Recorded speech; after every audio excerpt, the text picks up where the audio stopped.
முக்கியம். அது பரலோக பிரசன்னம் அப்படின்னு சொல்லலாம். அந்த பிரசன்னம் தான் நம்மை பரலோகத்துக்கு அழைத்து செல்லும். பரலோகத்துல கொண்டு நம்மை சேர்க்கும். அந்த பிரசன்னம் ரொம்ப முக்கியமானது. அத குறித்து நம்ம ஆண்டவர் நடத்துறபடி கொஞ்சம் தியானிக்கலாம். அந்த பழைய ஏற்பாட்டு காலத்துலலாம் அந்த எப்போதும் ஆண்டவர் பிரசன்னம் இருக்காது. எப்போவாவது பரிசுத்த ஆவியானவர் இறங்குவாரு. அதாவது பரிசுத்த ஆவியானவர் கூட இருக்கிறது தான் அந்த பிரசன்னம் அப்படின்றது. எப்போவாவது இறங்குவாரு. ஒரு காரியத்த முடிச்சுட்டு அவங்கள விட்டு போயிருவாரு. அப்படிதான் நம்ம வாசிக்கிறோம். ஆனா புதிய ஏற்பாட்டுல தேவ பிரசன்னம் எப்போதும் நமக்குள்ள இருக்கிறது. அவர் நான் உங்களுக்குள்ள வாசமாயிருக்கிறேன் அப்படின்னு சொல்றாரு. நீங்க என் ஆலயம் அப்படின்னு சொல்றாரு. நிறைய வசனங்கள் இருக்கு. அவர் நமக்குள்ள இருக்கிறதுக்கு. அவரு ஜீவனை நமக்கு கொடுத்தார் சிலுவையில மரித்து. அப்ப அவர் நமக்குள்ள இருப்பதுதான் அந்த பிரசன்னம். அந்த பிரசன்னம் தான் நம்மை பரலோகத்துக்கு அழைத்து செல்லும். அந்த பிரசன்னம் இருந்தா போதும். அதை நம்ம வாஞ்சித்தா போதும். அது நமக்குள்ள இருந்தா போதும். வேற நம்ம எதை குறித்தும் கவலைப்பட வேண்டாம். அந்த பிரசன்னம் நம்மை நடத்தும். நம்மை பாதுகாத்துக் கொள்ளும். பரிசுத்த பாதையில் நடத்தும். அதான் அவரு எல்லாவற்றையும் அவர் சொல்லி தந்து நடத்துவார். அப்படியே பரலோகத்துக்கும் நம்ம எடுத்துக்கொள்ளப்படுவோம் ஒரு வருகையில. வேற நம்ம போராட வேண்டாம். உலகத்தை குறித்தும் கவலைப்பட வேண்டாம். பரலோகத்துக்கு போவதை குறித்தும் கலங்க வேண்டாம். அவர் பார்த்துக் கொள்வார். அப்ப இந்த பிரசன்னத்துக்கு கிடைப்பதற்கு நாம என்ன செய்யணும்? அல்லது அந்த பிரசன்னத்துல நிலைத்திருப்பதற்கு நாம என்ன செய்யணும்னு பார்ப்போம். அதுக்கு முன்னாடி அந்த தேவ பிரசன்னத்தை விட்டு நிறைய பேர் ஓடுனதை நம்ம வேதத்துல பார்க்கலாம். யோனா பாருங்க, ஆண்டவருக்கு கீழ்ப்படியாம இருக்கும்போது ஓடினார். அந்த 139ஆம் சங்கீதத்துல சொல்லப்பட்டிருக்கு, உங்களுடைய பிரசன்னத்துக்கு மறைவாய் நான் உங்களுடைய சமூகத்துக்கு மறைவாய் நான் எங்கே ஓடுவேன் அப்படின்னு சொல்லி. பிரசன்னம் அப்படின்றது ஒரு சமூகத்தை தான் குறிக்கும். அதுல இருந்து நம்ம எங்கேயுமே தப்பி போக முடியாது. அவர் பார்த்துக்கிட்டே இருப்பார். அவருடைய கண்கள் பூமியில சுற்றி உலாவி கொண்டிருக்கிறது எல்லாரையும் பார்த்துக்கிட்டு. நம்ம அவரோட ஒன்றி போய் அவர் பிரசன்னத்தை வாஞ்சித்து அவரோட அவர் பிரசன்னத்துல நிலைச்சிருந்தோம்னா எதுக்கும் கவலைப்பட வேண்டாம், எங்கேயும் போக வேண்டாம். அப்ப நான் ஏற்கனவே சொன்னபடி இந்த பழைய ஏற்பாட்டுல ஆண்டவர் யோனாவை குறித்து முன்குறித்து அவருக்கு ஒரு வேலையை கொடுக்காரு. நினிவேக்கு போய் பிரசங்கம் பண்ணு அந்த ஜனங்களுக்கு அப்படின்னு. ஆனா பாருங்க, யோனா ஒரு பிரசன்னத்தை விட்டு ஓடி போனான். தர்ஷிஸ்க்கு போற கப்பல்ல போய் ஏறி போனான். நடந்தது என்ன பாருங்க, அவருக்கு வேற ஆள் இல்லாம இல்ல ஆண்டவருக்கு. யோனா இல்லைன்னா வேற ஒரு ஆளை அனுப்பியிருக்கலாம் தர்ஷிஸ்க்கு, நினிவேக்கு. ஆனா அவர் அப்படியே அனுப்பல. அந்த யோனாவை விடவே இல்லை பாருங்க. பின்னால தொடர்ந்து இந்த ஒரு மனுஷன் நிமித்தம் ஒரு பெரிய புயல் கடல்ல உண்டானது. அவன் பிரசனத்தை விட்டு ஓடும்போது ஒரு பெரிய புயல் உண்டாகி பெரிய நடுக்கம் உண்டாகி ஆஹ் கப்பல்ல இருந்தவங்க எல்லாம் பயந்து நடுங்கி அப்படி ஒரு சூழ்நிலை உண்டானது. கடைசியில யோனாவை தூக்கி போட்டாங்க நமக்கு தெரியும். ஆனாலும் அங்கேயும் ஆண்டவர் கைவிடல. ஒரு மீனுக்கு கட்டளையிட்டு அவனை விழுங்க செய்தார். அப்புறம் 3 நாட்கள் கழித்து அதுவும் மீன் வயிற்றுக்குள்ள இருந்து அவன் ஜெபித்த போது அந்த மீன் கொண்டு கரையில கக்கினது அப்படின்னு வாசிக்கிறோம். அப்போ ஆஹ் அந்த ஆண்டவர் அவர் பிரசனத்தை விட்டு ஓடி போனாலும் விடல. திரும்ப அதே யோனாவை கொண்டு அந்த நினிவேக்கு பிரசங்கிக்க வைத்தார். அந்த நினிவே ஜனங்களே அந்த பிரசங்கத்தை கேட்டு கீழ்ப்படிய செய்து அந்த ஜனங்களுக்கு இறங்கி ரட்சித்தார். அத போல நம்ம ஒவ்வொருவரையும் குறித்து ஒரு நோக்கம் வைத்திருக்கிறார். அந்த உலகத்துல நம்ம பிறக்கும் போதே ஒரு வேலையை நமக்கு நியமிச்சுதான் அனுப்பியிருக்காரு. அவர் பிரசன்னத்துக்குள்ள நம்ம இருக்கும்போதுதான் அதை குறித்து நம்ம யோசிக்க முடியும். ஆனா நிறைய சம்பவங்கள், உலக காரியங்கள், நம்ம சொந்த விஷயங்கள்லாம் ஒரு பிரசனத்தை விட்டு நம்மை விளக்க வைக்குது. அல்லது அந்த பிரசனத்தை ஒளிஞ்சு விடச்சு. அது நமக்குள்ளதான் இருக்கும். அவர் நமக்குள்ளதான் இருப்பாரு. ஒரு பிரசனம் இருக்கும். ஆனா அந்த அதான் பரிசுத்தாவியை துக்கப்படுத்தாதீர்கள் அப்படின்னு வேதம் சொல்லுது. ஆனா நம்ம அவரை தேடாம, ஜெபிக்காம, வேதம் வாசிக்காம, நம்ம சொந்த காரியங்களை பார்த்துக்கிட்டு இருக்கும்போது அவரை நம்ம ஒதுக்குகிறோம், அவரை துக்கப்படுத்துகிறோம், அவருடைய சித்தத்தை நாம உணர முடியல. அப்ப ஆண்டவர் நம்ம அந்த வாஞ்சைக்குள்ள ஆண்டவர் என்னை குறித்து என்ன வைத்திருக்கிறார், எனக்கு என்ன வேலை வச்சிருக்காரு, ரொம்ப வேதனை நம்ம அதை செய்யலைன்னா, அவர் சித்தத்தை அறிந்து நிறைவேற்றிச்சோம்னா உண்மையிலேயே நம்மளை மாதிரி பாக்கியவான்கள் யாரும் இருக்க மாட்டாங்க. ஆண்டவரும் சந்தோஷப்படுத்துவார். அப்போ ஒவ்வொருவரையும் குறித்து ஒரு நோக்கத்தை வைத்து அவர் அனுப்பியிருக்கிறாரு உலகத்துக்கு. அப்ப நம்ம அதை உணரணும்னா அவர் பிரசன்னம் நமக்கு கட்டாயம் தேவை. அவர் பிரசன்னம் என்ன அப்படின்னா அந்த அபிஷேகம் அல்லது இந்த பரிசுத்த ஆவி பரலோகத்தோட அச்சாரம் அது. அந்த பரலோகத்தின் ஒரு பகுதி தான் அந்த பிரசனமா நமக்குள்ள வருது. அதை நம்ம வளர்த்து அதை வாஞ்சித்து அதை விரும்பி அதை வளரும் போது நம்ம பரலோகத்துல இருக்கக்கூடிய அந்த அனுபவத்தை உலகத்திலேயே பெற்றுக்கொள்ளலாம்.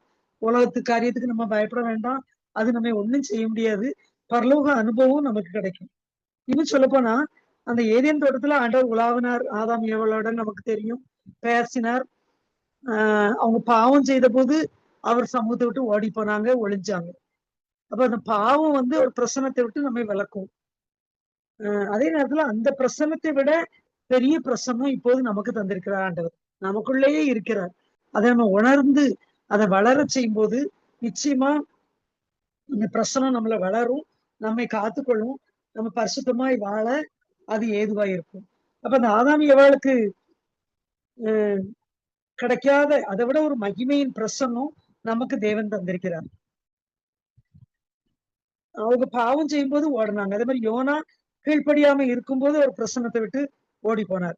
இந்த ஆதாமும் பாவம் செய்தோங்கிறத விட ஒரு குற்ற உணர்வு, ஐயோ நான் அப்படி செய்துட்டேன், இனிமே போக முடியாது ஆண்டவர்கிட்ட அப்படின்னு சொல்லி.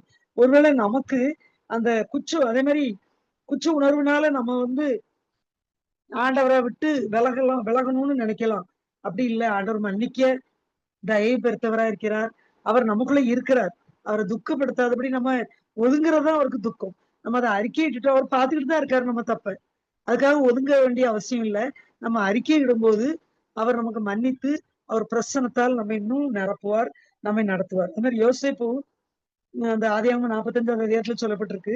சகோதரர்களுக்கு தன்னை வெளிப்படுத்தும் போது அவங்க பாருங்க பயந்து நடுங்குனாங்க. ஏன்னா அந்த குற்ற உணர்வு, அவங்க செய்த பாவம், அதனால நடுங்குனாங்க. ஆனா யோசிப்பு ஒண்ணும் செய்யல. அத போல ஆண்டவர் வந்து நம்ம குற்ற உணர்வால நம்ம அவரை விட்டு ஒதுங்க எந்த நேரமும் நம்ம நினைச்சிடக்கூடாது. அவரோட இருக்கணும். ஒரு வசனம் நமக்கு தெரியும். ரோமர் ஒரு வசனத்தை சொல்லலாம். ரோமர் 8ஆவது அதிகாரம் 2வது வசனம் சொல்லுது, கிறிஸ்து இயேசுவினாலே ஜீவனுடைய ஆவியின் பிரமாணம் என்னை பாவம் மரணம் என்பவைகளின் பிரமாணத்தினின்று விடுதலையாக்கிச்சே. அந்த ஆவி அவருடைய ஆவி நமக்குள்ள இருக்கிறது, அந்த பிரசனம் நமக்குள்ள இருக்கிறது. அது பாவம் அப்படின்ற பிரமாணத்தை விட்டு, மரணம்னா அது 2ஆம் மரணத்தை குறிக்குது, நரகத்தை. அந்த பிரமாணங்களை விட்டு நம்மை விடுதலையாக்கி விட்டது. அதனால நம்ம அதை குறித்து கலங்க வேண்டியது இல்லை, அதுக்கு கவலைப்பட வேண்டியது இல்லை. அதை மேற்கொள்வதற்கான பலன் அந்த பிரசன்னத்துக்கு அல்லது அந்த பரிசுத்த ஆவியானவருக்கு. பிரசன்னம்னா அவர் தான், அவர் நமக்குள்ள இருக்கிறார், அவருக்கு அந்த வல்லமை இருக்கிறது, அவர் நம்மை பார்த்துக் கொள்வார். நம்ம அதனால யோசிச்சு பார்ப்போம், நம்ம ஒரு பிரசனத்தை நோக்கி ஓடுறோமா அல்லது பிரசனத்தை விட்டு தூர போறோமா? எப்படி இருந்துகிட்டு இருக்கோம்? பிரசனத்தை வாஞ்சிக்கிறோமா? ஒரு சின்ன சம்பவங்கள் கூட நம்ம வந்து அவரை விட்டு விலக்கிறதுக்கு காரணமாயிரும். அது பெரிய பாவம் செய்யணும்னு கூட இல்லை, ஏதோ ஒண்ணு ஐயோ அன்னைக்கு பைபிள் வாசிக்கலையே அப்படின்னு, அல்லது ஏதோ ஒண்ணு நம்ம அடிமையாயிரலாம், செல்போனுக்கு அடிமையாயிரலாம். உட்கார்ந்து பார்த்துக்கிட்டே இருப்போம், அது நம்ம அது அப்படியே அடிமையாக்கிரும். அப்போ நம்ம ஜெபிக்க மறந்துடலாம், வேதம் வாசிக்க மறந்துடலாம். எப்படியோ அவர் பிரசன்னத்தை விட்டு அல்லது அவருடைய சமூகத்தை விட்டு தூரம் போக அதுக்கு ஏதுவாயிரும். நம்ம எப்போ உணர்வடைந்து ஆண்டவற்றை நம்ம மன்னிப்பு கேட்டு மீண்டும் நம்மை புதுப்பித்துக் கொள்ளும் போது அல்லது அவர் பிரசன்னத்தை நமக்குள்ள வளர்க்கும் போது நிச்சயமா அவர் நம்மில் பெருகுவார். அப்ப ஒரு பிரசன்னத்துல நம்ம நிலைச்சிருக்கணும்னா அல்லது அந்த நிலையான பிரசனம் நமக்கு வேணும்னா நம்ம என்ன செய்யணும் அப்படின்னு சுருக்கமா தியானிப்போம். அது நிறைய நம்ம சொல்லலாம், சுருக்கமா தியானிப்போம். முதலாவது, அவருடைய பிரசன்னத்தை நம்ம வாஞ்சிக்கணும், விரும்பணும். இசப்பா உங்க பிரசன்னம் எப்போதும் எனக்கு வேணும், நீங்க என் கூட எப்போதும் இருக்கணும். இருக்காரு, ஆனா அவர் பெருகவும் நம்ம சிறுகவும் வேணும். நம்ம சுயத்துக்கு அதிகமா முக்கியத்துவம் கொடுத்துடக்கூடாது, அவருக்கு முக்கியத்துவம் கொடுக்கணும். அதான் முன்னாள் ஒரு நாள் நான் சொன்னேன், இந்த ஜீவனை குறித்து தியானிக்கும் போது என்னன்னா, ஏதாவது ஒண்ணு பிரச்சனை வருது அப்படின்னா இதுல நான் என்ன செய்ய அப்படின்னு நினைக்காம எனக்குள்ள இருக்கிற இயேசு என்ன செய்வார் அப்படின்னு நம்ம யோசிச்சு பார்த்தோம்னா அவர் பிரசன்னத்துக்கு நம்ம முக்கியத்துவம் கொடுக்கணும்னு அர்த்தம். அவருக்கு முக்கியத்துவம் கொடுக்கும், அவர் நம்ம வளர முக்கியத்துவம் கொடுக்கும்னு அர்த்தம். அப்ப நம்ம ஒவ்வொரு கட்டத்திலயும் அவருக்கு முக்கியத்துவம் கொடுத்து இதுல அவர் என்ன செய்வார் யோசிச்சு பார்த்தோம்னா தானா அவர் நம்மை நடத்துவார், நமக்கு சொல்லி தருவார். ஏன்னா வேதம் சொல்லுது, அவருடைய தயவுள்ள சித்தத்தின்படி நம் விருப்பங்களையும் செயல்களையும் உண்டாக்குகிறவர் அப்படின்னு சொல்லப்பட்டிருக்கு. அப்ப நம்ம ஒப்பு கொடுக்கும் போது அவர் சித்தப்படி நம்ம விருப்பத்தை நமக்கு உண்டாக்கி நம்மை நடத்துவார், செயல்பட வைத்து நம்மை நடத்துவார். நமக்கு தெரியாம இருக்கலாம், இப்ப அவர் அவ்வளவு வல்லமை உள்ளவர் நமக்குள்ள இருக்கிறார். அதாவது படைத்தவரே படைப்பாகி நமக்குள்ள இருப்பது எவ்வளவு பெரிய விஷயம் பாருங்க. அவர்தான் நம்மை படைத்தார். இப்ப அவர் ஆவியாக நமக்குள்ள இருக்கிறார். அவ்வளவு பெரிய அதிசயமான காரியம், ஆச்சரியப்படக்கூடிய காரியம் நமக்குள்ள இருக்கிறது. அதை நம்ம உணரணும் முதலாவது. ரெண்டாவது அதை வாஞ்சிக்கணும். அவ்வளவு பெரிய தேவன் நமக்குள்ள இருப்பது நம்ம பெற்ற பெரிய ஸ்லாக்கியம். அவர் நமக்குள்ள இருக்கிறது அது போதும் நமக்கு. அவர் எல்லாம் அவர் சும்மா இருக்கல. அவரோட வல்லமையோட, அவருடைய வரங்களோட, அவருடைய கிருபையோட, சத்தியத்தோட எல்லாவற்றோடும் நமக்குள்ள இருக்கிறார். ஒரு வசனம் ஞாபகம் வருது பாருங்க. உம்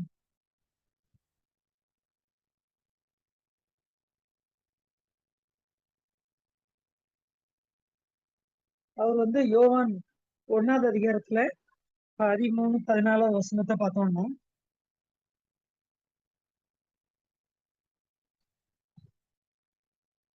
அவர் வார்த்தைனா அவர் ஆதியில வார்த்தையா இருந்தார். அதுக்கப்புறம் அவர் மாம்சமானார்.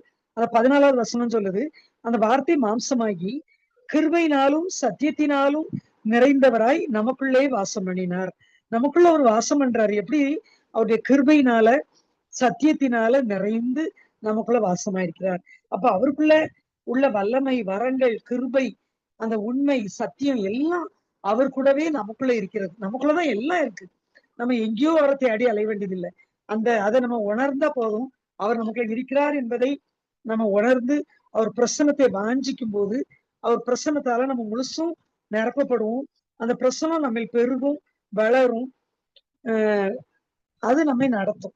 இன்னொரு விஷயம், நம்ம அவர் பிரசன்னத்தை விட்டு தடுக்கிற ஒரு காரியம் எதுவா இருக்கும் அப்படின்னா, நம்முடைய பாரங்கள், நம்முடைய கவலைகள். அதாவது நம்ம உலக காரியத்தை பார்த்து ஐயோ இன்னைக்கு இது வேணுமே, இதுக்கு என்ன செய்ய, அவங்களுக்கு பதில் சொல்லணுமே, இந்த வேலையை செய்யணுமே, ஐயோ ஏதோ பலவீனம் நமக்கோ நம்ம பிள்ளைகளுக்கோ சோமலாம் ஆயிட்டே என்ன செய்யன்னு சொல்லிட்டு அந்த பாரத்தை நம்ம சுமந்துக்கிடும் போது அவருக்கு முக்கியத்துவம் கொடுக்காம போயிடும்.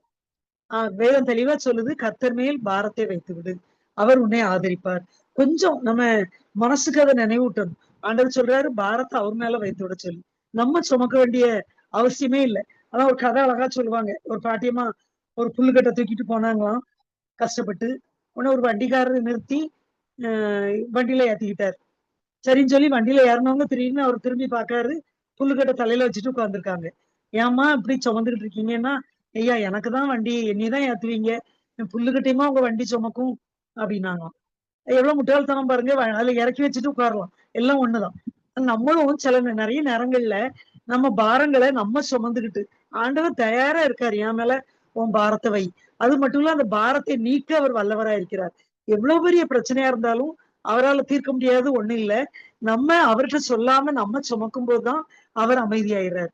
அப்ப அந்த பாரத்தை அவர் மேல வைக்கும்போது எவ்வளவு பெரிய சுகவீனமானான்னு, எவ்வளவு பெரிய பலவீனமானான்னு, எவ்வளவு பெரிய பிரச்சனை ஆனான்னு, எல்லாவற்றையும் விட அவர் பெரியவர். அந்த பாரத்தை அவர்கிட்ட வைக்கும்போது நம்ம கவலைப்பட வேண்டிய அவசியம் இல்லை. அப்போ அது நம்ம அந்த பிரசனத்தை காக்க உதவும். அந்த பாரங்களை எல்லாம் நம்ம விட்டுருவோம். எல்லாவற்றையும் தீர்க்க அவர் வல்லவர். டாக்டர் கைவிடலாம். நான் என் பையனுக்கு அடிக்கடி சொல்லியிருக்கேன், நான் சாட்சி. டாக்டர் கைவிட்டார் 8 வயசுல, பிழைக்கவே மாட்டான். அவர் சொன்னபடியே நடந்தது. மாத்திரையால இறந்துருவான், மாத்திரையை தொடர்ந்து கொடுத்தா அப்படின்னாரு. அதே மாதிரி மாத்திரையால வீங்கிட்டான், கொஞ்ச நாள் தான்னாரு. மாத்திரையை குறைச்சா திரும்ப அந்த கொப்பளங்கள் வந்துரும்னாரு. அதே மாதிரி மாத்திரையை குறைக்கும் போது திரும்ப வந்தது. ஆனா ஆண்டவர் சமூகத்துல போய் உட்காரும் போது, ஆண்டவரே செத்தவங்களை உயிரோட எழுப்பியிருக்கீங்க பைபிள்ல, அதை நான் நம்புறேன், எனக்கு அது நடக்கணும், என் பிள்ளைக்கு உயிர் வேணும், அதுக்கு நான் என்ன செய்யணும் அப்படின்னு சொல்லி கேட்கும்போது கத்தர் அழகா நடத்தி மாத்திரையை தூர போட சொன்னார். அதே மாதிரி தூர போட்டேன், ஊழியத்துக்கு ஒப்பு கொடுத்தேன். ஆண்டவர் பாருங்க இன்னைக்கு அவன் மருத்துவத்துறைக்கே சவால். இன்னைக்கு அவன் உயிரோட இருக்கு. 33 வயசு மனுஷனா அவன் கத்தர் வளர்த்து தந்தார். இப்ப நமக்கு எதுவுமே பாரமா இருக்க வேண்டாம். ஆண்டவர்கிட்ட கொண்டு அந்த பாரத்தை இறக்கி வச்சு காத்திருக்கும் போது கர்த்தர் பெரிய காரியங்களை நம்ம வாழ்க்கையில செய்வார். அப்ப நம்ம பாரம் படுறது ஆண்டோடைய பிரசன்னத்தை குறைக்கிறதா இருக்குது, அதை மட்டுப்படுத்துகிறதா இருக்குது. அது மட்டும் இல்ல, அவருடைய அவரை பரிசுத்த ஆவியானவரை துக்கப்படுத்துறதா இருக்கு. அதனால நம்ம பாரத்தை எல்லாம் அவர் மேல வச்சிருவோம். கவலைப்பட வேண்டாம். உலகத்துல பிரச்சனைகள் வரும், பாடுகள் வரும். ஆனா எல்லாவற்றையும் தீர்க்க வல்லவர் நமக்குள்ள இருக்கிறார். அதை விட பெரியவர் நமக்குள்ள இருக்கிறார். அதை உணர்ந்து அதை நம்ம ஒப்பு கொடுக்கும் போது, அல்லது உணர்ந்து கத்தர் மேல அந்த பாரத்தை வீசி விடும்போது அல்லது வைத்து விடும்போது கத்தர் நடத்துவார். இன்னொன்னு, அந்த பிரசனத்தை நம்ம என்ன செய்யணும்னா தொடரணும். இப்ப உதாரணத்துக்கு வேதம் வாசிப்பு இன்னைக்கு ஒரு நாள் வாசிச்சுட்டு இன்னும் 4 நாளைக்கு வாசிக்கல, எல்லாம் ஒரு 10 நாள் வாசிக்கும், அப்புறம் விட்டுறோம். அப்படி இருந்தோம்னா அந்த பிரசனத்தை நம்ம தொடர முடியாது, நம்ம அனுபவிக்க முடியாது. அதே மாதிரி ஜெபத்தை 4 நாளைக்கு ஜெபம் பண்ணுவோம், அப்புறம் பண்ண மாட்டோம். இப்படி இருந்தோம்னா நம்ம வந்து அதை அனுபவிக்க முடியாது. அந்த அப்போஸ்தலர் 2வது அதிகாரத்துல சொல்லப்பட்டிருக்கு. 2வது அதிகாரத்துல 42வது வசனம், அவர்கள் அப்போஸ்தலருடைய உபதேசத்திலும் அந்யோன்யத்திலும் அப்பம் பெட்குதலிலும் ஜெபம் பண்ணுதலிலும் உறுதியாய் தரித்திருந்தார்கள். உறுதியாய் தரித்திருந்தாங்க. நம்ம எத்தனையோ வேலை இருக்கும், பிரச்சனைகள் இருக்கும். அதுக்கு மத்தியில எந்த சூழ்நிலையிலும் அவரோடு உறவாடுவதை, அவரில் தரித்திருப்பதை நம்ம விட்டு விடக்கூடாது. அவங்க தரித்திருந்தார்கள் அப்படின்னு வேதம் சொல்லுது. ஆரம்பகால சபையில அப்போஸ்தலர்கள் சபை ஆரம்பிக்கும் போது தரித்திருந்தார்கள். நாமும் இடைவிடாமல் ஜெபம் பண்ணுங்கள் இருக்கு. எப்போதும் ஜெபத்துல தரித்திருக்கணும். உட்கார்ந்து ஜெபம் பண்றது போக நம்ம வேலைகளுக்கு மத்தியிலும் கர்த்தருடைய பிரசன்னத்தை நம்ம உணரணும், வாஞ்சிக்கணும், அவரோடு நடக்கணும், அவரோடு உறவாடணும். அப்படி இருக்கும்போது அவர் பிரசன்னம் நம்மில் நிலைத்து நிற்கும். அந்த பிரசன்னம் தொடர்ந்து நம்மில் வளரும். அதனால ஒரு நாள் ஜெபிச்சுட்டு மறுநாள் ஜெபிக்காம, அல்லது ஒரு மாசம் ஜெபிச்சுட்டு அடுத்து ஜெபிக்காம அப்படி விடுறதுனால அவர் பிரசன்னத்தை நம்ம முழுசும் அனுபவிக்க முடியாது, தொடர்ந்து அனுபவிக்க முடியாது. சில 40 நாள் உபவாசம் இருப்பாங்க, அப்புறம் நான் அப்படியே விட்டுருவாங்க அது முடிஞ்ச உடனே. அப்படி இல்லை, தொடர்ந்து அது நம்ம உறுதியா அதுல இருக்கணும். 40 நாள் ஜெபிச்சுட்டு 40 நாள் வந்து மணிக்கணக்கா ஜெபிச்சுட்டு அடுத்து ஜெபிக்காம விடுறதை விட ஒரு அரை மணி நேரமாவது தினந்தோறும் ஆண்டவர் சமூகத்துல காத்திருக்கணும். அரை மணி நேரம்னா அரை மணி நேரம் மட்டும் இல்லை, இத்தனை எவ்வளவு முடியுமோ அவ்வளவு இருக்கலாம். ஆண்டவர் பிரசன்னத்தை நம்ம விட்டு விடக்கூடாது. அவர் பிரசன்னத்தை வாஞ்சிப்பதில் தொடர்ந்து அவரில் நிலைத்து நிற்கணும். ஒரு நாள் 2 நாள் இல்லை, எப்போதும் இருக்கணும். அப்ப அவர் நமக்குள்ள வாசமா இருக்கு. பழைய ஏற்பாட்டுல நான் சொன்னேன், தொடர்ந்து அந்த பிரசன்னம் இருக்காது.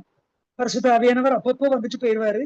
அதனால நிறைய எல்லா பழைய ஏற்பாட்டு தேவ மனுஷர்களை பார்த்தோம்னா, மோசே ஆகட்டும், தாவீது ஆகட்டும், சாலமோன் ஆகட்டும், சிம்சோன் ஆகட்டும், எல்லாமே ஒவ்வொரு கட்டத்துல விழுந்து போனதை நம்ம வாசிக்கிறோம். ஆனா நமக்குள்ள புதிய ஏற்பாட்டுல அவர் பிரசன்னம் நிறைய இருக்குது. நம்ம விழுந்து போக வேண்டிய அவசியம் இல்லை. அவர் பிரசன்னத்தை வாஞ்சித்து அவர் பிரசன்னத்துக்குள் வாழ்வதை தொடர்ந்து அவருக்கு முக்கியப்படுத்தி இருந்தோம்னா போதும். அந்த பிரசனம் நம்மை நடத்தும். அதான் நம்ம முதல்ல சொன்ன மாதிரி நம்ம பயப்பட வேண்டிய அவசியமே கிடையாது. உலகத்துக்கும் பயப்பட வேண்டாம், பரலோகமே அதுதான். பரலோகத்துக்கு அது நம்மை கொண்டு சேர்க்கும். பரலோகத்திலயும் அவர் பிரசனம் தான் இருக்கு. அந்த பிரசனத்தின் ஒரு பகுதி நமக்குள்ள இருக்கு. எவ்வளவு பெரிய ஆச்சரியம் பாருங்க. அந்த பரலோகத்துக்கு அந்த பிரசனம் எடுத்து சொல்லும். நான் எப்போதுமே முன்னால நினைப்பேன், ஒரு காந்தத்துக்கு மேல ஒரு பேப்பரை வச்சு மேல இருந்து ஒரு இரும்புக்கு மேல பேப்பரை வச்சு மேல இருந்து ஒரு காந்தத்தை கொண்டு வந்தோம்னா அந்த பேப்பரோட சேர்ந்து இரும்பை இழுத்துக்கணும். அதே மாதிரிதான் நம்ம சரீரம் ஒரு பேப்பரை போல இருக்குது. அது உள்ள அந்த இரும்பை போல அந்த உள்ளார்ந்த மனிதன்ல பலன் அடையணும். அந்த பிரசனத்தால நம்ம நிரப்பப்பட்டிருக்கணும். அப்ப ஒரு வருகையில அங்க மேல இருந்து வர்ற பிரசனம் இங்க நமக்குள்ள இருக்கிற பிரசனத்தோடு இணைந்து அப்படியே நம்ம எடுத்துக்கொள்ளும். அதுதான் பரலோகத்துக்கு போகிற அனுபவம். அப்ப நம்ம செய்ய வேண்டியதெல்லாம் அவருடைய பிரசன்னத்தில் நிலைத்திருக்கணும், அவர் பிரசன்னத்தை வாஞ்சிக்கணும், அவர் பிரசன்னத்துக்கு முக்கியத்துவம் கொடுக்கணும், அவரை துக்கப்படுத்தாமல் பாதுகா இருக்க முயற்சி பண்ணணும். அவர்கிட்ட கேட்டா போதும். இந்த குற்ற உணர்வோ எதுவும் நம்மை தடுக்க கூடாது. அப்படி நமக்கு ஆண்டவர் பிரியமில்லாத செய்திச்சா கூட அறிக்கையிட்டு அவரோட அண்டிக் கொள்ளணும். அவரை விட்டு நம்ம தூரம் போகாம இருக்கணும். அடுத்து விசுவாசத்துல நம்ம உறுதியா இருக்கணும். விசுவாசத்தினாலே அவர் உங்களுக்குள் வாசமா இருப்பாராக அப்படின்னு சொல்லி வேதம் சொல்லுது.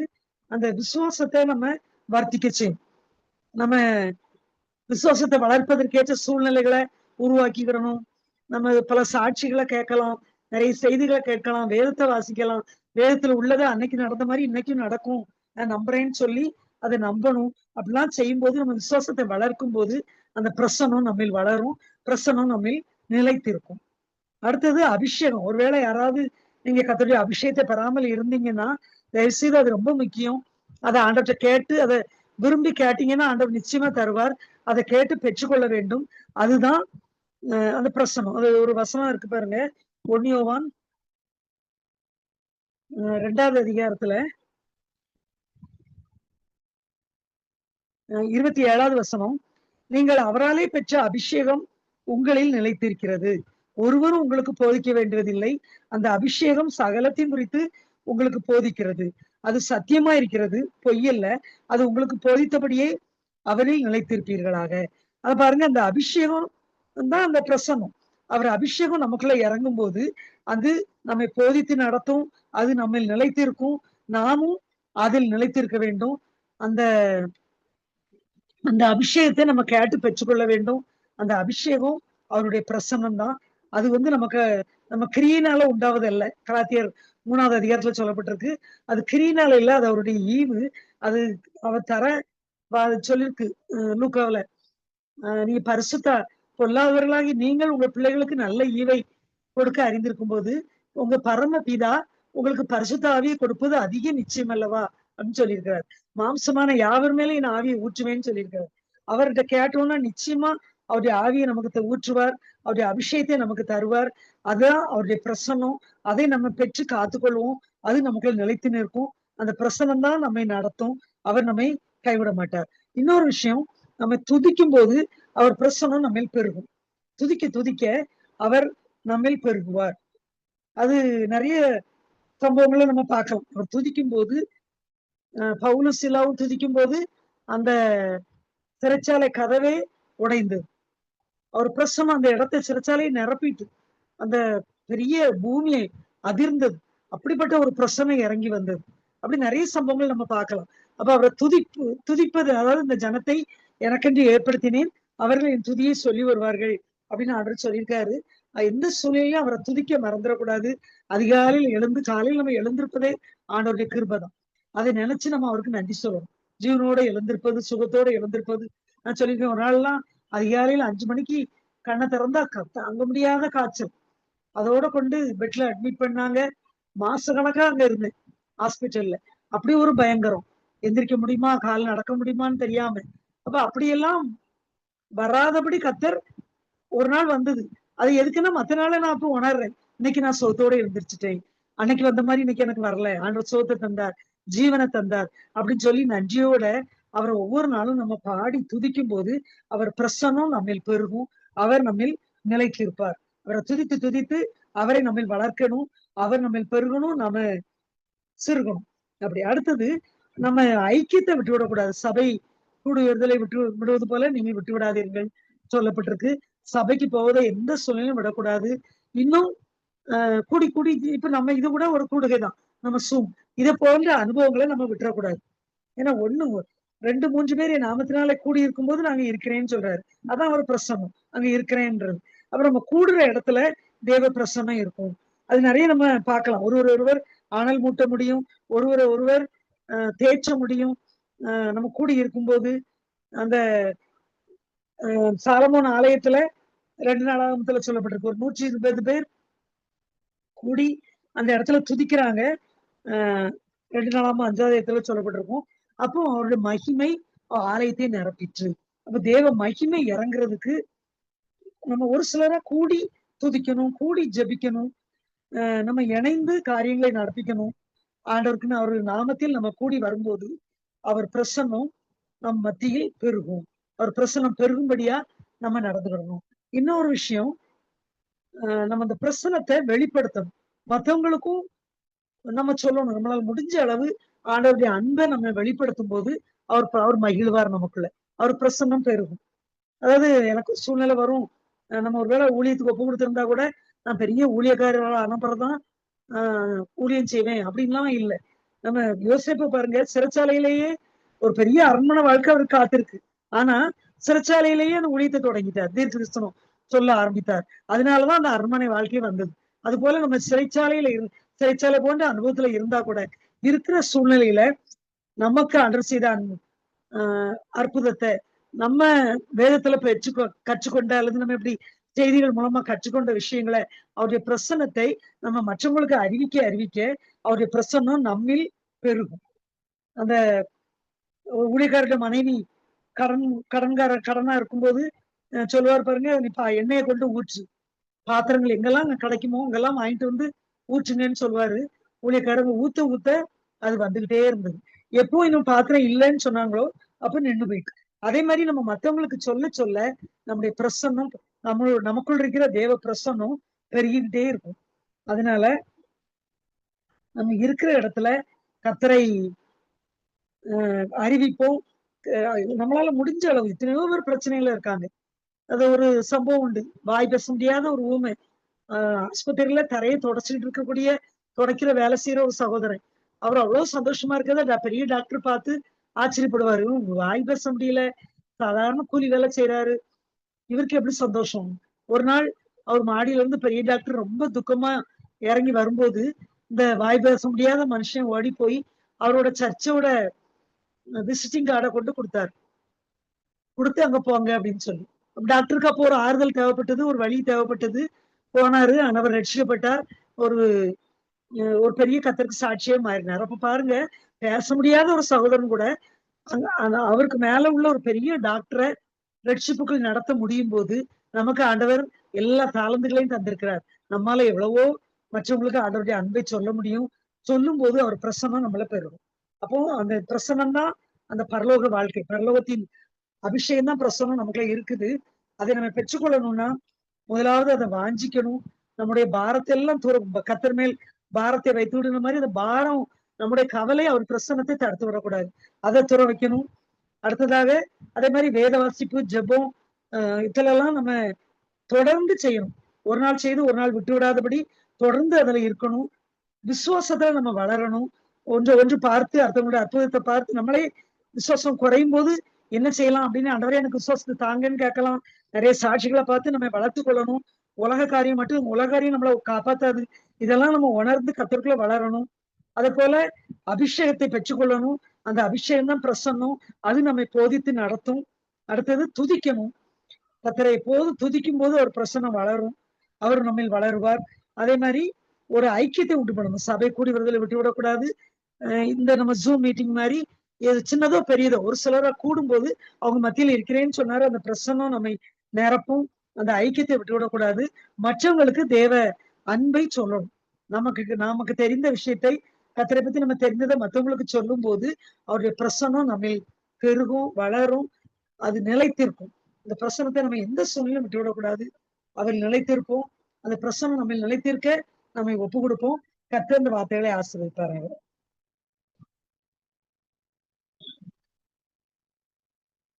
நம்ம ஜெபிக்கலாம். பரிசுத்தமுள்ள நல்ல தெய்வமே, அப்பா எங்களோடு நீ பேசின வார்த்தைகளுக்காய் ஸ்தோத்திரம்ப்பா. உங்க மகிமையின் பிரசன்னத்தை குறித்து தியானிக்க கர்த்தர் அந்த கிருபைக்காய் ஸ்தோத்திரம்ப்பா. அந்த பிரசனத்தில் நாங்கள் எப்போதும் நிலைத்திருக்க வேண்டும்ப்பா. அதை விட்டு நாங்கள் ஓடுகிறவர்களா இல்லப்பா. இந்த பிரசனத்தை நோக்கி ஓடுகிறவர்களா இருக்கணும்ப்பா. உமக்குள் இருக்கிற அந்த எங்களுக்குள் இருக்கிற அந்த தேவ பிரசனத்தை நாங்க காத்துக்கொள்ள, வளர்க்க, அதில் நிலைத்து நிற்க எங்களுக்கு நீங்க உதவி செய்யும்படியாய் ஜெபிக்கிறோம் தகப்பனே. அதற்கென்று நாங்கள் தியானித்த அந்த காரியங்களை நாங்க செய்யணும்ப்பா. அந்த பிரசனத்தை வாஞ்சிக்கணும்ப்பா. உலகம் ஒன்றுமில்லை ஐயா. உங்களுடைய பிரசனம் தான் எங்களை வழி நடத்தும். உங்க பிரசனம் தான் அது பரலோகத்தின் அச்சாரமா இருக்கிறது. அப்பா அதை பெற்றுக்கொள்ள, அதை வளர்க்க கர்த்தர் எங்களுக்கு உதவி செய்ய முடியாது ஜெபிக்கிறோம்ப்பா. அதிகமா தினந்தோறும் அதில் தொடரணும்ப்பா.